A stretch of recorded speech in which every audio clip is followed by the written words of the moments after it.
Hello and welcome to Shubhra Ranjan IAS. I am Aman Soni and I'll be discussing with you the economy portion of OPSC exam 2020. Alright, let's start the discussion.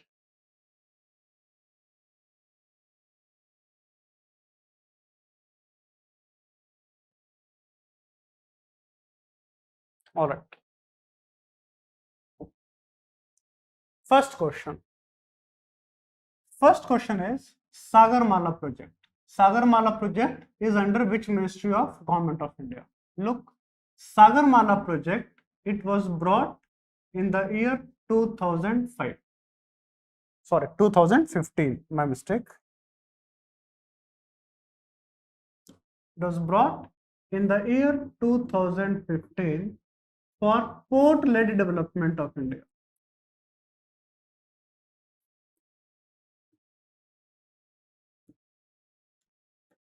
And here we want to exploit or use our 7,500 kilometers long coastline. The project Sagarmala, it is based on 4 pillars, I would say.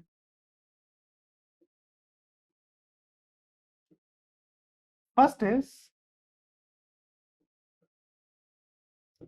port modernization.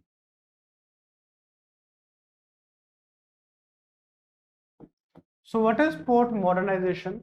In port modernization, we'll be focusing on setting up new ports, new greenfield ports. At the same time, we'll be also focusing on increasing the capacity of each port. All right, how many ships a port can handle, how much cargo a port can handle. We'll be focusing on that in terms of port modernization. Second is port-led industrialization. I would write here. Second is port-led industrialization. So in port-led industrialization, we'll be focusing on setting up of coastal economic zones and industrial clusters. All right. Third is port connectivity. Third is port connectivity enhancement.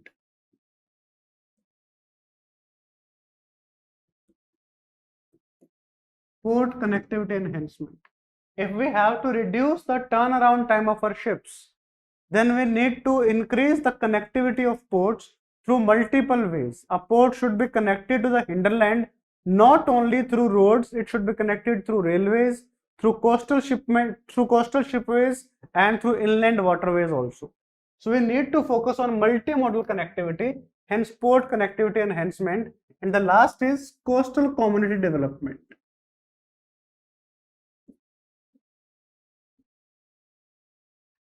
Coastal community development.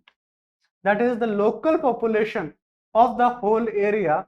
It should be given skills so that these people, they become employable in these coastal economic zones and in these industrial corridors, in these industrial clusters. All right. So that is the main focus of Sagarmala. And Sagarmala, it has been brought by Ministry of Ports, Shipping and Waterways. All right. That's a discussion of question number 1.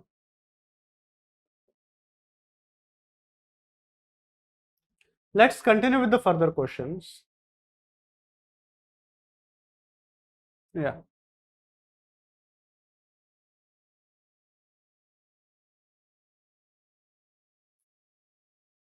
Now we move to question number 58.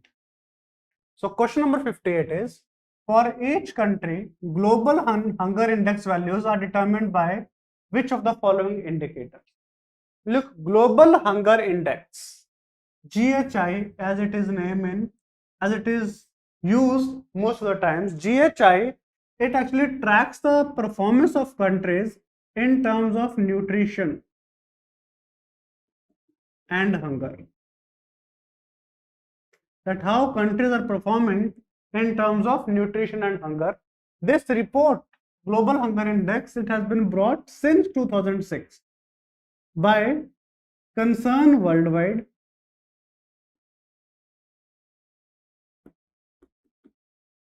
and World Hunger Health.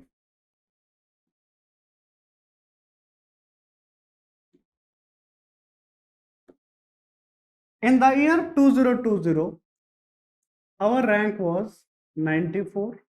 In the year 2021, our rank has downgraded to 101 out of 116 countries. Rather, even Nepal, Bangladesh,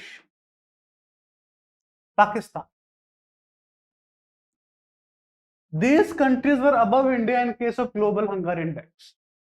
Sri Lanka has always been ahead of India in terms of human development indices, but here even Nepal, Bangladesh and Pakistan, they beat us. Surprisingly, government totally criticized the report. It said the methods which were used by the organization to come on to this ranking, those methods are not right. Hence, we are not concerned about this. Alright.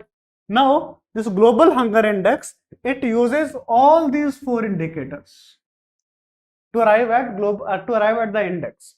So, what is undernourishment? Undernourishment is number of kids who are number of undernourishment. It basically tells about share of people with insufficient calorie intake, not about kids. It was total population which is having insufficient calorie intake. Child mortality is number of kids who are dying, number of kids below the age of 5 who are dying. Child stunting is share of number of kids below the age of 5 who are having low height for age. And child wasting, it actually tells us about low weight for height. All right, child stunting is low height for age. You would have seen in your class, like when you were kids, you would have seen that there would be kids in your school who will be like of a decent age, but their height will be less. That is called child stunting. Child wasting is when the height is good enough, but they're very thin. All right, that is called child wasting. So global hunger index, it focuses on all these four parameters. Hence, answer is D, 1, 2, 3, 4. So if side by side, I'll be keep on telling whether the question was easy or difficult. If I talk about question about Sagarmala, that question was easy. If I talk about this question, global hunger index, this question was also easy. All right. Now let's move to next question.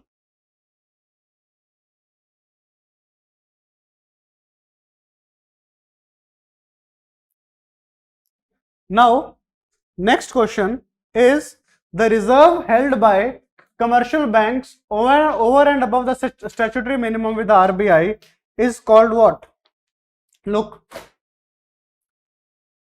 generally the commercial banks, they have to hold capital requirements above the statutory requirements, like above the CRR, above the SLR. They still have to maintain some capital requirements. All right, those capital requirements, they are called excess reserves. All right, this question I would say difficult, at the same time I would say it to be easy. Difficult because most of the people, they do not know about what is excess reserve. But if you go by common sense, then it says reserve held by commercial banks over and above the statutory minimum with the RBI are called, I would go for, say, excess reserves. All right. My verdict on this will be, it is a sort of moderate difficulty question, moderate difficulty level question.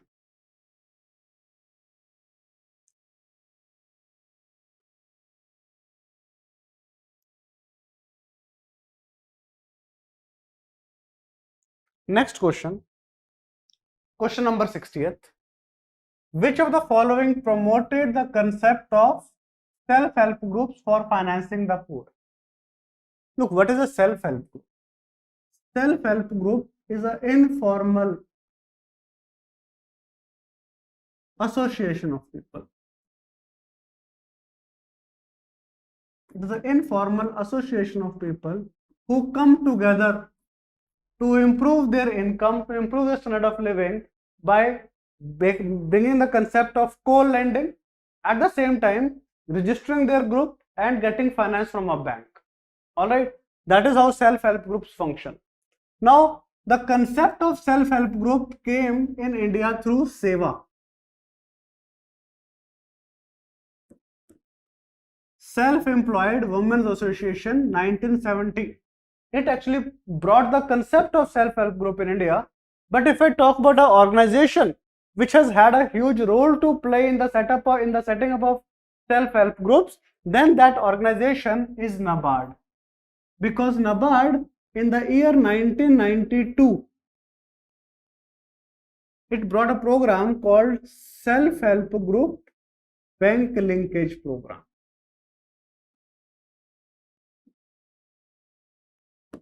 All right. So NABARD through Self-Help Group Bank Linkage Program, it encouraged the setting up of self-help groups in India. Hence, answer to this question is C. I would say this question to be very, very easy because this is given even in NCERTs. NCERT 11th class. Okay. All right, let's continue.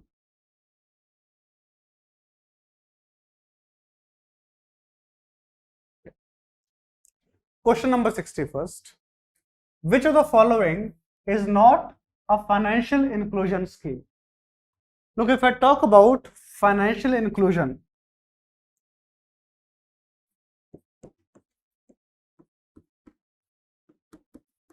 then financial inclusion, it is based on 4 pillars. First is savings, second is credit, third is insurance, and fourth is investment. All right, these are the 4 pillars of financial inclusion. Now let's relate the schemes with the financial inclusion. First is Pradhan Mantri Jan Dhan Yojana. Look, Pradhan Mantri Jan Dhan Yojana, it is a financial inclusion scheme because it encourages savings. Suraksha Bandhan Yojana, it is also a financial inclusion scheme because it also encourages savings, because under Suraksha Bandhan Yojana, you see what? Don't you think it matches or the sound is similar to Raksha Bandhan? So basically in Suraksha Bandhan scheme, we can go for a fixed deposit with nationalized banks in India, and that fixed deposit would give us 8% rate of interest, and we can give this fixed deposit as a gift pack to our friends, to our relatives. All right. So Suraksha Bandhan Yojana, it also encourages savings. Atal Pension Yojana, yes, it is also a financial inclusion scheme because it encourages savings, it encourages, say, investment. But if I talk about Hridaya, it was brought for the augmentation of heritage cities. It was brought for the improvement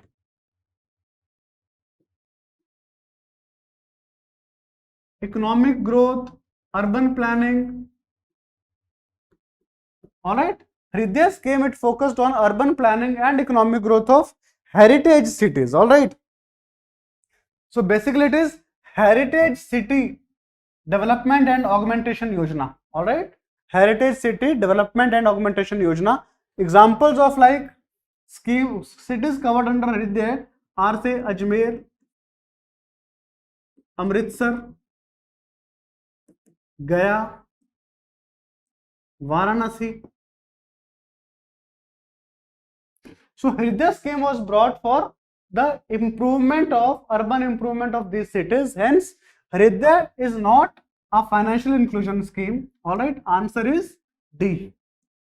Again, I would say this question to be easy because if you have little bit knowledge about the schemes and what financial inclusion is, you will be able to get the answer. All right, so answer is D.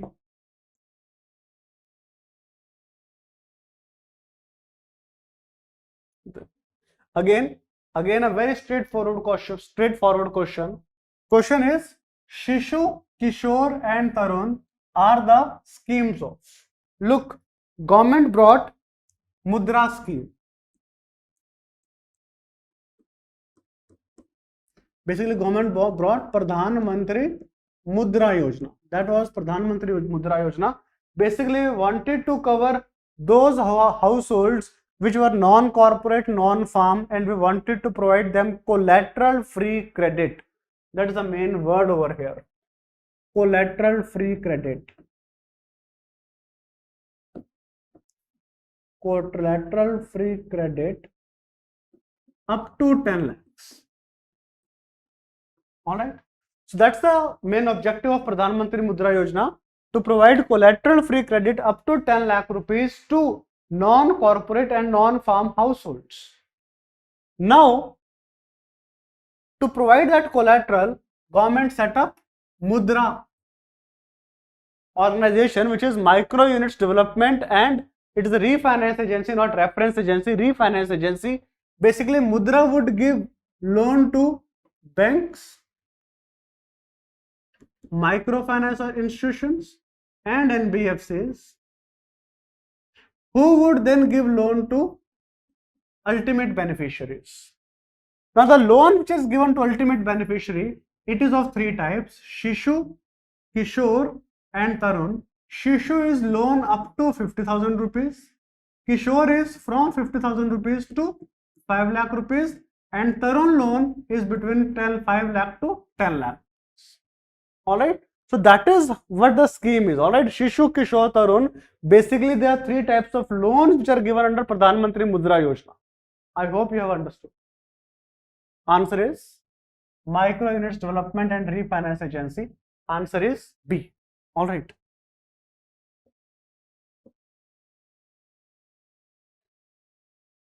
Next question. Which of the following indicators is not used to calculate Human Development Index? Alright. Which of the following indicators is not used to calculate Human Development Index? Look, Human Development Index, it's better I write over here. Human Development Index, this index is brought by UNDP every year. And Human Development Index, it basically focuses on three dimensions. First dimension is health. Second dimension is education. And third dimension is standard of living.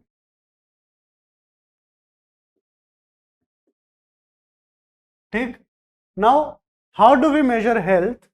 Health is measured using health index, which we get using life expectancy index, or which we get using life expectancy at birth. That is how many years a person is expected to live when he takes birth. Education, we do it through education index, for which we have two parameters, which is mean years of schooling index and expected years of schooling index. Mean years of schooling means how many years an adult of 25 years has spent in school. Expected years of schooling is how many years a kid of 8 years is expected to put in school. Alright, education is mean years of schooling, expected years of schooling, and standard of living, we find it or we calculate it using per capita income. Alright, so now we have to find out which of them is not used to calculate Human Development Index. Education is there, yes, education is there. Per capita income is there, yes, per capita income is there. Life expectancy is there, yes, life expectancy is there. What is not there is social inequality. Alright, social inequality is not there. I would better use a red pen. So social inequality, it is not part. Alright, social inequality is not part of, I doubt if you are able to see this. I would repeat, Human Development Index brought by UNDP focuses on three parameters: health, education, standard of living. For health, we have health index, life expectancy index, education index using mean years of schooling and expected years of schooling. Mean years of schooling, how many years an adult of 25 years has spent in school. Expected years of schooling, how many years a kid of 8 years is expected to put in school. Standard of living measured using per capita income. So which is not there in Human Development Index? It is social inequality. Answer is D. Question was easy. Alright, let's continue.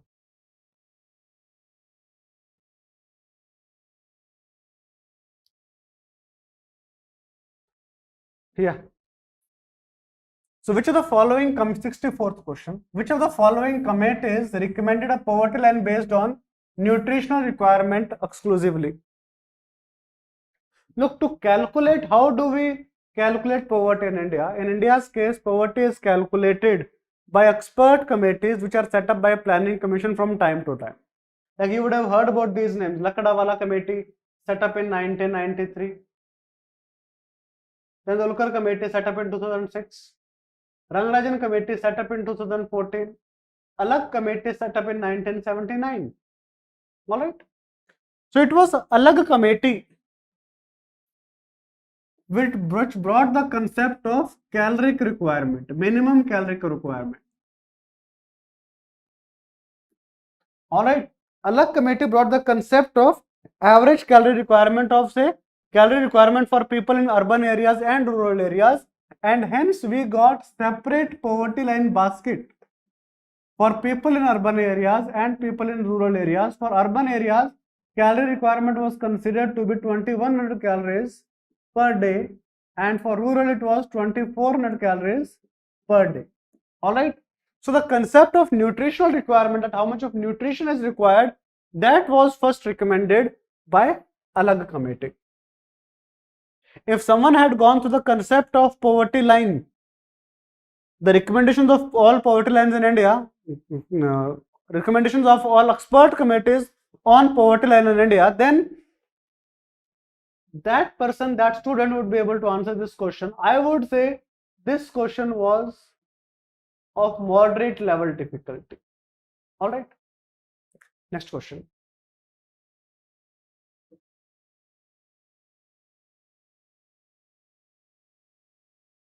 Yes. The first Sustainable Development Goal, SDG, the first SDG number 1, it aims to eradicate extreme poverty. How does UN currently measure extreme poverty? Look, when we initially brought Sustainable Development Goals, that time extreme poverty, it was measured using people, it's not, people who were earning, people who were living on less than $1.25 per day. All right, people who were living on less than $1.25 per day, they were considered to be in extreme poverty.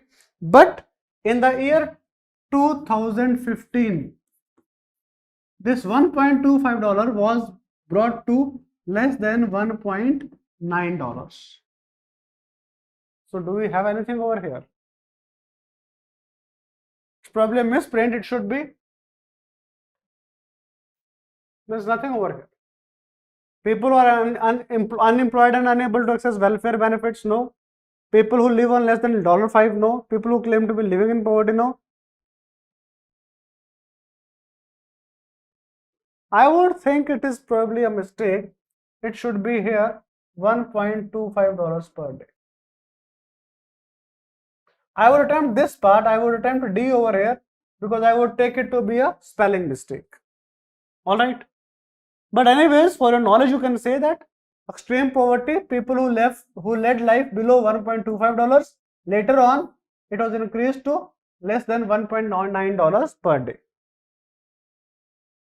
Question was of moderate difficulty level because we should know the Sustainable Development Goals. We should know how do we measure poverty in the world. All right.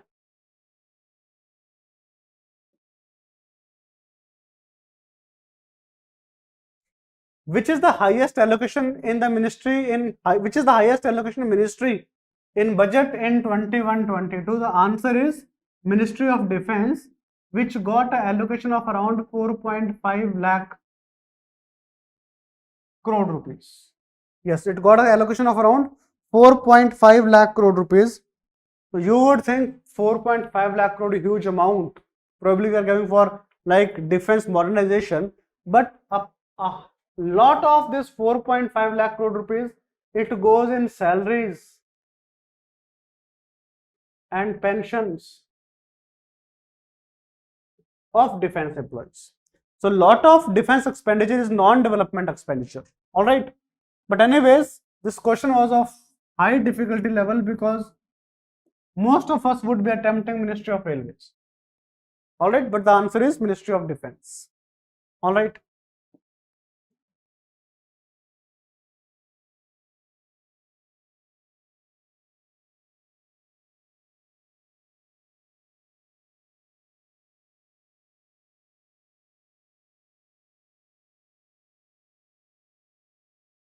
Now, next question. Central government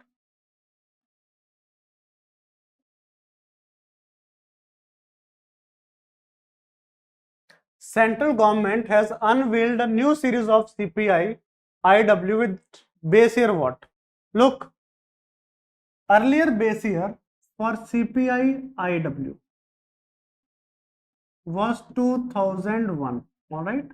The previous base year for CPI IW was 2001, but in the year the new base year, it has been made as 2016. All right.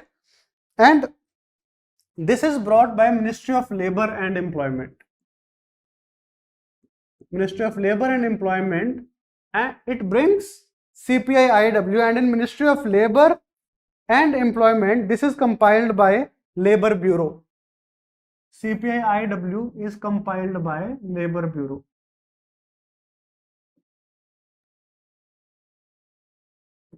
What's the use of CPI IW? Actually, CPI IW, it is used to calculate dearness allowance for central government as well as state government employees. Hence, we need to regularly update the base year, the basket of CPI IW. Hence, the new base year for CPI IW is 2016. The previous one was 2001. I would say this question to be easy because sort of current affairs question. All right, sort of current affairs question. Hence, people would be knowing it, hence students would be knowing it. Then, next question, 68th question. The contribution of primary sector. The primary sector, it consists of what? It consists of agriculture, forestry, fishing, mining, quarrying. Alright, these are the various activities under primary sector. It says the contribution of primary sector to GDP in India is increasing over the years, remaining the same, decreasing over the years, and at times increasing and at times decreasing over the years. Now you should understand a lot of things. Primary sector's main contribution, it comes from agriculture. Agriculture depends upon monsoon. Monsoon is variable. So hence, as monsoon is variable, the contribution of agriculture would also be variable. Hence, the contribution of primary sector would also be variable. In the year 2014, in the year 2015, there were years of drought. So in those years, the contribution of primary sector reduced. Then in the year 2016, the contribution of primary sector increased. All right. Then in 17 it also increased. In 2018 it reduced. In 19 it increased, and in the year 2020 it increased drastically. On an average, we have been seeing like the contribution of primary sector is anything around 16% to GDP, but in the year 2020, the contribution of primary sector to GDP became 18%. It's not that agriculture did huge. Yeah, it's not that agriculture did very well in the year 2020, but the point is in the year 2020, because of COVID, because of lockdowns, other sectors like industries, like services, they did not do well. Hence, relatively, the share of primary sector it increased in the year 2020. And obviously, in the year 2021, the contribution of primary sector again reduced because the contribution of industries and services sector increased. So, whenever there is a statement like this, whether it is primary or secondary or tertiary, it's always variable. Alright, hence the answer is At times increasing, at times decreasing over the years. Answer is D. The question was easy. All right. Next question. 69th question. Robin Hood effect. Robin Hood effect is related to what? You see this. We may not be knowing what is Robin Hood effect. But what we know is, we know what Robin Hood did. Robin Hood, he would be robbing the rich, giving that money to the poor. What is that? Don't you think similar type of thing is being done by the government? Not robbing the rich, but basically it is collecting taxes from the rich, using that money to provide subsidies and services to the poor. So don't you think Robin Hood effect, it basically talks about income redistribution. All right. So answer of 69th question is C. It focuses on income redistribution. Question was very easy.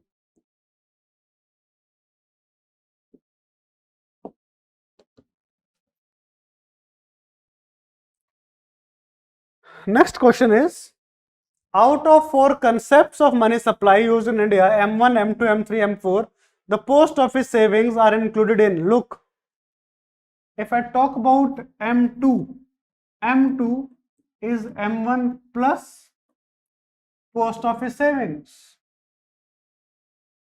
All right, that is M2. If I talk about M4, it is M3 plus post office savings. And what is M3? M3, it is basically M1 plus time deposits with banks. All right. M2 is M1 plus post office, M4 is M3 plus post office savings. So we need to find out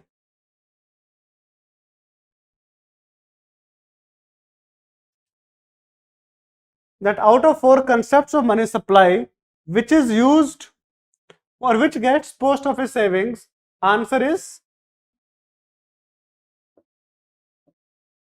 M2. Answer is M2 and M4. All right. Last question from economy. The Insurance Regulatory and Development Authority, IRDA, is which type of body? Basically, IRDAI, it was set up in the year 1999 through IRDAI Act. All right, IRDA was set up through IRDAI Act in 1999 to regulate the functioning of insurance companies. Look, we have RBI, which regulates the banks. We have SEBI regulating stock market. So we wanted something which could regulate the functioning of insurance companies. Hence, we got IRDA to regulate the functioning of insurance companies. It came through an act in 1999. As it came through an act, it is a statutory body. All right. So answer of 71st is B. Again, an easy question, because you may not be knowing IRDAI Act, but you know one thing: IRDA was brought to regulate, SEBI was brought to regulate, SEBI a statutory body, RBI brought to regulate, RBI a statutory body. All right. So through common sense, we can say that it is a easy question. Now we have discussed all the questions. You would be thinking, no question from agriculture, no question from budget, nothing from interest rates, nothing from taxation.